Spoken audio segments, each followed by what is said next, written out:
This is Talking Hardcore, the podcast for people who love hardcore history. You study history because it allows us to understand the present and prepare for the future. I'm not trolling.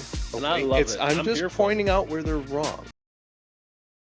The Talking Hardcore podcast is presented by Ace Industrial Solutions. Are you in need of skilled trade professionals for your next project? Look no further. Specializing in commercial and industrial buildouts, floor coatings and coverings, high-speed concrete polish, floor cleaning, shot blasting, painting, energy efficiency, and pallet racking. With a proven track record of excellence, they have become the industry leader. To find out more, please check the link in the description. You're watching Talking Hardcore History Trivia Addendum. If you just rip off everything from his format. Oh yeah, we're totally gonna do that. If you just watch Scott beat me at Talking Hardcore History Trivia Logical Insanity Edition. My first win. His first win, it wasn't particularly close. So I'm 25%. I mean, he won by 2, and that was with Matt giving me a little bit of a gift of an answer. Cool. But he did give you a gift of an answer anyway. Now we're going to give you our thoughts on logical insanity. Does that sound good, Matt? Yeah, absolutely. I like it. Okay. Now, logical insanity, if you haven't listened to it, it's one of the older episodes from Dan's back catalog. It's episode like 44 or something. It's a Blitz edition. In that episode, Dan talks about the basically how we ended up to the point where dropping an atomic bomb on the Japanese actually made sense and how that's kind of crazy. Sure. Yeah, that is crazy. So I mean, there's something struck me about when I was listening to this episode. So I've heard this twice recently now from this episode, and in an episode of the Martyr Made podcast hosted by Daryl Cooper, which is an excellent show, and he was talking about the Israeli-Palestinian conflict recently, and so the same theme came up: is that this is in an age when atrocities were commonplace, like the war on the Ostfront in the East. Like, you're just wiping out multitudes, and like bombing raids that would destroy cities, thousands of bombers. Atrocities were commonplace and fairly well accepted. And then the Daryl Cooper's perspective was that, the Israelis sort of came into their country and their power as this age was fading, or else they probably would have gone and wiped out all their enemies as well, and it would not have been a big deal. But then Dan also says that, and we don't really understand how horrible it was, the calculated decisions and practically the genocide that was made so coldly and calculatedly by people like Curtis LeMay, who is frankly a war criminal. In another community of mine, a friend of mine who lives in Sweden was talking about, the conflict in the Middle East right now, the Israel-Hamas war, excuse me. And he was talking about, well, first of all, he was very terrified to be part of NATO, right? He said, our people didn't get a decision in this, like it wasn't voted on really or anything. And now we're at the whims of an American president about whether or not we go to war, and we have a conscript army. Like, he's not happy about it. But he's also talking about just not dehumanizing people he was talking about bombing civilians as being the people who make the decision to bomb the civilians as being war criminals. And I said straight up, there were people on the Allied side who would have been right there at the tribunals, swap them out for Goering if the Nazis had won the war. Like, they were doing exactly the same thing. And he said, yeah, but that was in response to Nazi atrocities. Nazis set the rules. First of all, letting your enemy set the rules is a really good way to mess yourself up, right? And second of all, so Dan talks about this in Goes to the Ostfront. He says that the Allied bombing of cities or the firebombing of Dresden was a response to the Nazi bombing of cities like Rotterdam, and in Logical Insanity, he talks about London. But there was just a regular campaign of incendiary explosive gas bombing going on every day over there. There's these big standouts that were retaliations, but it was basically the program. Air power was a new thing. They were figuring out how to use it. It was very inaccurate. Even with that Norden bomb site, they weren't hitting their targets well enough. You know what I mean? Not even close. No, maybe like 30% of them, and then the rest of them were miles away. And so it was really, I mean, the carpet bombing, and this is not something nowadays. Every single life that is lost is broadcast. Every single life that was lost back then is absolutely as precious as today, of course, but it's just a different world. And you know what? Go ahead. Okay, so my thoughts on this, and as Dan was going through this episode, it absolutely matters who started it, though. It does. Well, let me jump in. It real quick. absolutely does. So it's just like when you referenced the current war between Israel and Palestine or Hamas. You can say you're letting you can't let your enemy determine or dictate the how the war is going to be fought. But at the same time, how did Hamas start with Israel? Just recently on October 6th. Right. 7th. Sorry. So I mean, but Yeah. You can sit here and say, oh, well, you can't let your enemies dictate how the war is going to be fought. But at the same time, they came out and just murked a bunch of civilians. But at the same time, it's human nature. I don't think there's any way that it doesn't happen. The thing is that murking you can't civilians, tell your people that you're not going to hit back in kind. You just can't. It won't work. You can if you have. Okay, I'm gonna respond to both of those things. So first of all, murking civilians is a strategy of Hamas, whereas murking civilians is a detriment to Israel because Hamas has no credibility to lose on the world stage, and Israel is already seeing eight nations at latest count withdraw diplomatic ties from them, and that translates right into money from the White House and support and all that kind of stuff. But and support from American what you just said is not true. Hamas does have, unfortunately, they've been getting billions of dollars of aid. They get aid from Iran, and they also have real estate that they hold from the United States, and it looks like somebody from a bunch of places. And it looks like you donate to a Palestinian charity to go straight to Hamas. It goes to Hamas, right? That's and we know it, and we're still doing it though. Right. We're still doing it, even though we know it. But Iran is not withdrawing its support for Hamas because of October 7th, whereas 100%. You're right. The Israeli response to October 7th is seeing support withdrawn worldwide. Now, but what other choice do they have?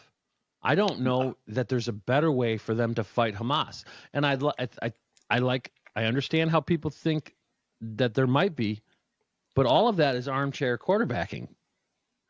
Unless you're over there in that situation. So I am not a military person, and there is me neither. That's the problem. Okay, right. So I listened to Jocko Willink on this because he spoke at length about it, and there was an alternate I'll way. have to check that out. Yeah. He did. He's made the rounds lately. So he talked about this specifically. Now, as far as tactics, there's various ways you could have done it, but it comes down to a formula, which is yes. Instead of destroying this building, I'm going to risk the lives of a few more of my guys, and that's a freaking tough decision to make, and I take it very seriously.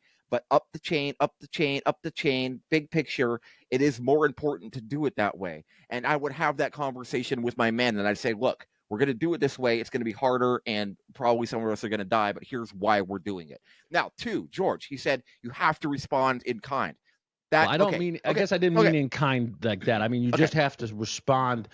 I understand. Hard. You do, right. Because they're not going to go raping and pillaging. Right. But they're going to have to respond hard. Go ahead. Understand. Because I said that and I thought instantly, that's not exactly what I meant. I understand what you mean, and I wasn't going to hold you to that word, but exactly. I do. Right. So the response is based off your sentiment, not your wording. So, so the emotions of the Israeli people on October 8th were, hugely furious, of course. And the leader of the country needs to acknowledge, reciprocate, and act on those emotions. But he needs to have the actual campaign be intelligent.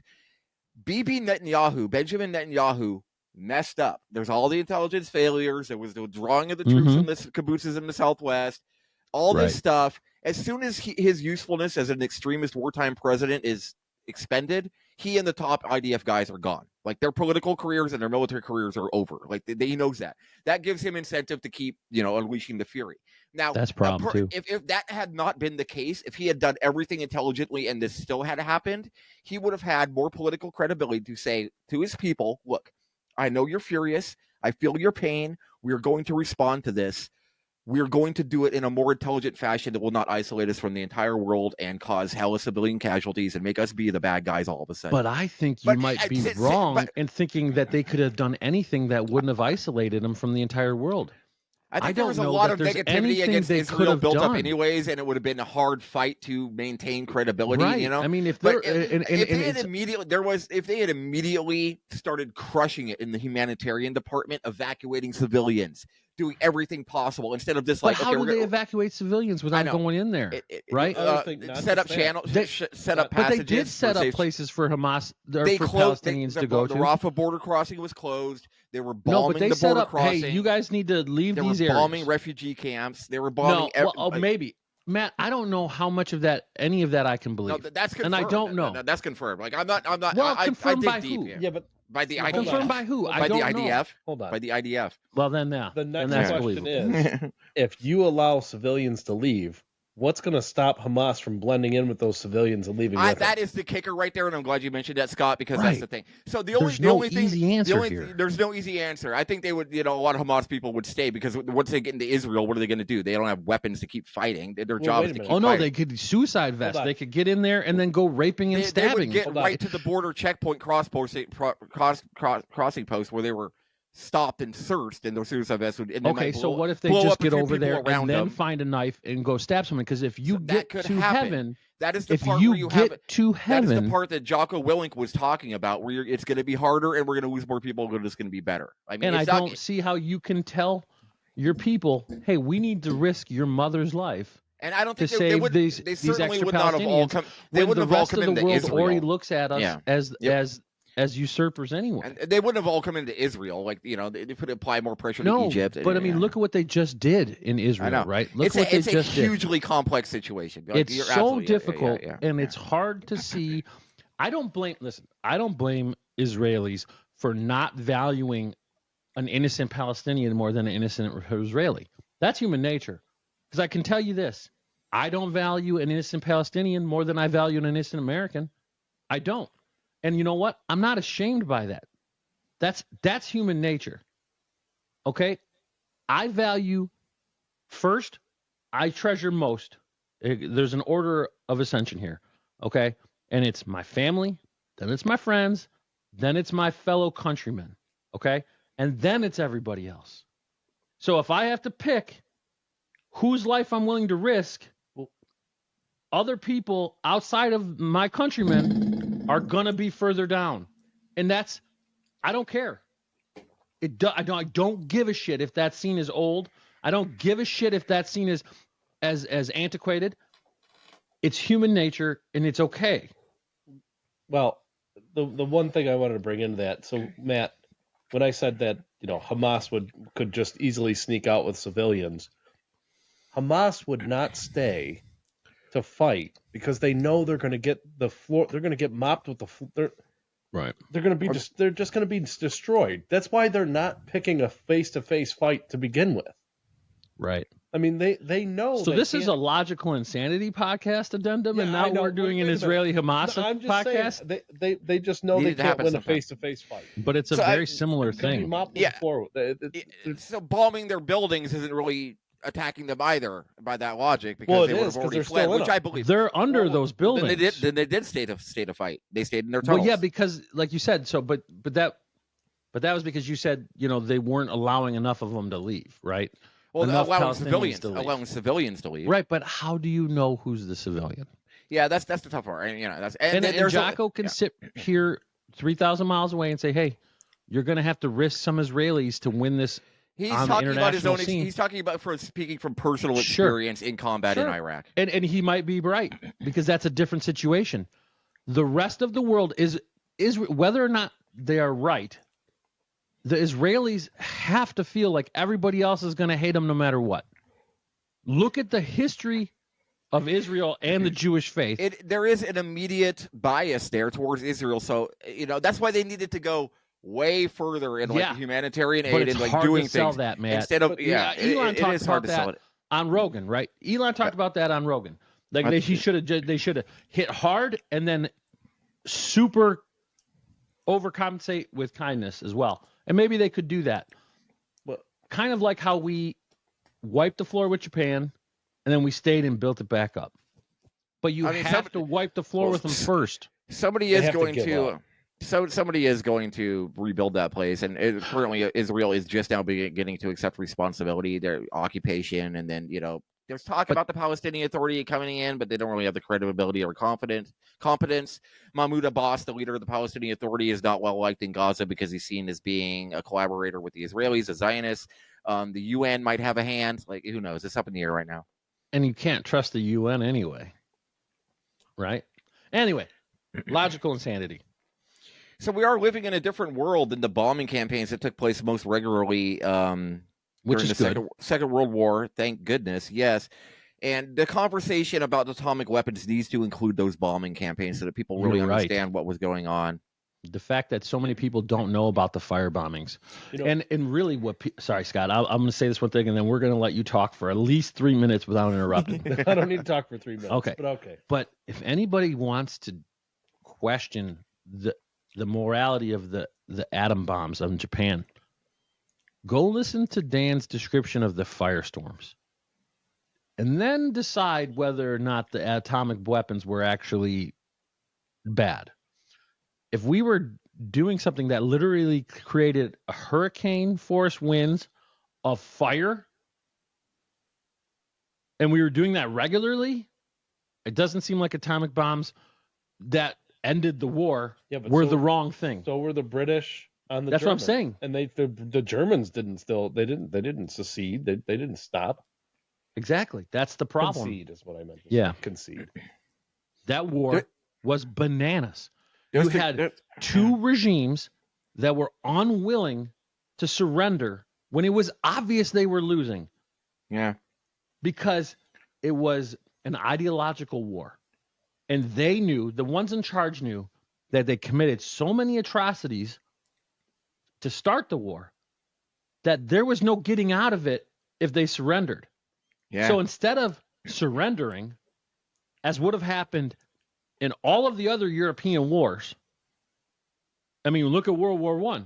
Germany surrendered when they had troops in France. Yeah. Okay? Hitler did not surrender when it became obvious because he had no out. Yeah. Because the shit they were doing was so bad that it was better to just let Germany get bombed to hell than to surrender. Yeah, same with Japan. You set the terms, yeah. And the point was for the Allies to make it so horrible, so awful for the enemy that they would surrender, but it just kept not happening, so they just kept doing it. And, Right. Because they were ideal. Any other country in a reasonable time would have surrendered before that. Or once one or two of those firestorms, right? They would have surrendered. So one thing that you just said, Matt, is thank God we're not living in a time, basically to where that's not okay. Where that's not okay. But I'm going to tell you, Matt, and I know we've had this similar discussion, and I'm going to tell you this again. If it came to the point where, let's just say, America's back was against the wall, and we had no other choice, I guarantee you the gauntlets would be thrown, and it would just be all-out total massacre war. We don't care anymore. Yeah, that's any country.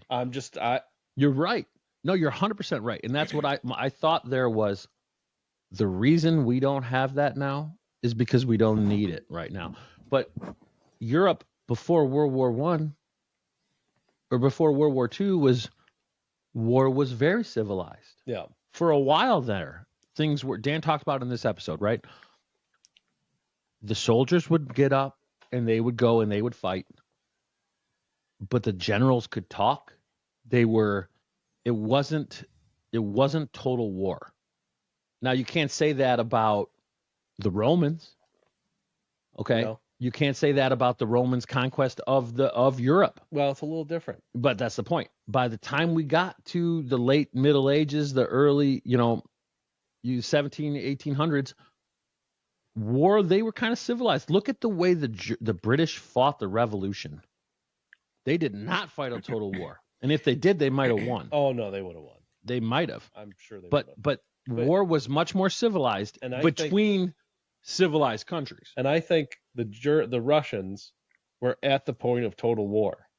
Like even how they handled minefields. We just act like it's not even there. Well, the Germans, Well, Just with the count- penal, because the they penal, didn't have the a penal choice. battalions would be sent to there. Yeah. right, but Yeah. the Germans were fighting a total war, and so were the Japanese. Sure.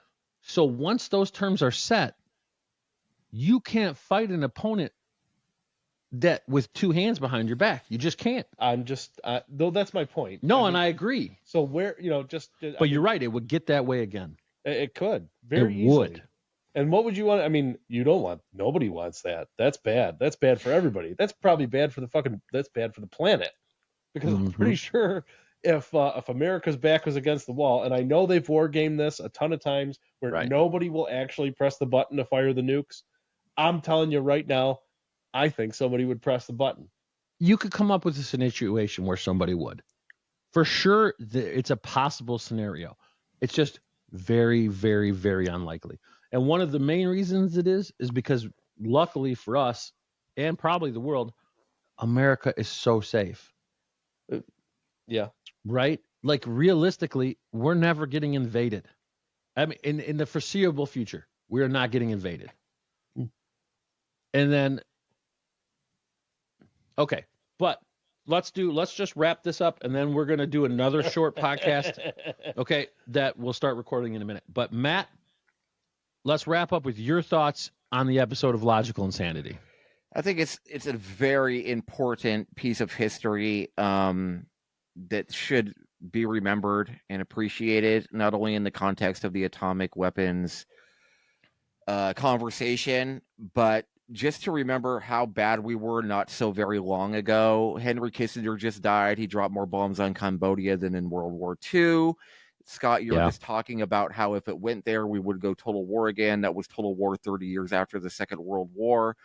But the world has changed, and these atrocities are more decried nowadays. That's an absolute good thing. The atomic bomb has instituted an age of peace, but it is a peace under fear. Yeah, but that's the only kind of peace that really works. It is. George, and you said your loyalties are family, friends, countrymen. I think that's the same for everyone around the world. And perhaps if we saw through our differences and saw ourselves more as a human family, then, that absolutely would be a peace without fear. I agree that would be great. I just don't know that it's ever actually achievable. But I'm rooting for it, Matt. I'm a realistic person, but I'm not willing to put my head in the sand and believe that it has already happened. It's achievable if we have something to fight other than ourselves. Maybe, but then as soon as that was gone, we would be fighting ourselves. Sure. And honestly, if you look at nature, I don't blame humans for that. That is nature. We're monkeys with machine guns. Packs don't join up and create a wolf empire. Sure. They fight each other. You know what kills the most wolves? Other wolves. And it's not close. Right? That's all of nature. So the fact that we're doing anything better about killing each other than just being able to kill each other more, and we're trying to get to a point, kudos for us. I think we should give ourselves a little bit of a pat on the back as humans that we at least see each other most of the time as something worth preserving and trying not to kill. And we shouldn't assume that other cultures see that way. We should not assume that, because there's a lot of cultures that don't. Now, in the West, luckily, we do have a culture where we value human life. And some other cultures have that. And we need to spread that, because that's the best way to get to that peace that you're talking about, Matt. But until everybody's on the same page, the only way to keep the peace is through fear. We need Independence Day. You need to be strong. There's Will Smith and Jeff Goldblum when you need them. So really what we need is we need fake aliens invading. No. That's what the UFOs are. That's what the UFOs are, according to the podcast I listened to. Oh, which one? Which one? Oh, that was that was actually Sean Ryan interviewing a guy who claims to he was a Marine and he was in South Space America. Marine? Yeah, it was like that he fought on Mars. He was in South America and he claims to have seen some spec ops dudes using a UFO to do human trafficking. So that was a little wackadoodle one for me. I'm gonna check that out. There's a guy. There's a guy that says he was a space marine and he was fighting on Mars. Well, he's definitely against aliens. I think it's a That's- combination of medications that might have gone awry. I don't know. This guy looks legit. Matt, though. now why are you jumping to conclusions? Maybe he really did. This guy looks legit. Matt's I gotta just show a you bigot those. against space marines. I got it, dude. I got to show you those. Okay, those videos. so let's end with this thought, because I never thought of this until you guys just said this, and it's great. Is the government faking UFOs no, to try to get us all on the same page? That's literally the narrative that I just referred to. I know. That's what I'm saying, Matt. That's there fascinating. there was I a legitimate. never heard that until Yeah. you just said that. There was a legitimate crash. They salvaged it. They reverse engineered it, and now there is going to be a large Independence Day type of invasion. And then, like, the Americans will be like, "Okay, world order, boom, we're handling it," and all this kind of stuff. Yeah. That is I a hope that very happens. very huge conspiracy theory that's Yeah, in the problem woodwork. is nobody would buy it. hold on. They'd all say, "This isn't real." Until an alien standing in front of me, I'm not going to believe it. Wait, this guy's name is that's the problem. Randy Kramer. I thought you were going to Space say Marine? Randy Quaid. Not saying he was He went a little, aliens. he went a little wacky. He lives out by you. Saying he was fighting aliens on Mars for 17 years. Hey, man, I give everybody the benefit of the doubt. I got it. Randy Kramer. Okay, but everybody, thanks for tuning in for this Talking Hardcore History Trivia Addendum, Logical Insanity. It's a bit of a downer episode because turns out people nuking each other and firebombing each other is a bummer. But I'll end with, I believe that the nuclear weapons saved millions of lives, and not just Americans. Nuclear weapons saved Japanese lives. They saved Russian lives. They saved European lives. They saved American lives. Nuclear weapons probably saved more lives than anything in the history of humankind so far. And that's going to be true right up until they blow up the world. So if we can avoid that, then nukes were a godsend. That's my thought. I think You should just say, "That's a great point, George," and then we'll end. that's a great point, George. All right. I like it. I like when he says what I tell him to I say. didn't say we were going to end though. Damn. Well, I'm going to edit this how I want. So. I think the it's great being the I think editor. inevitably the firebombing, and this is even said, the firebombing was much worse than the nuclear bomb. The problem with what the nuclear bomb did was wipe something off the face of the earth in a second. That's the difference. Yeah, right? but the real difference and the reason it resulted in the end of the war is because it was one plane dropping one bomb. Sure. When sure. they could see thousands of planes dropping bombs, you're like, okay, well, that took a lot of work. Yeah. When one plane wipes out a city, they're like, well, we can't keep fighting now. That's kind of how it ended. All right. Thanks, everybody. Matt's yawning. That's our cue. Thank you.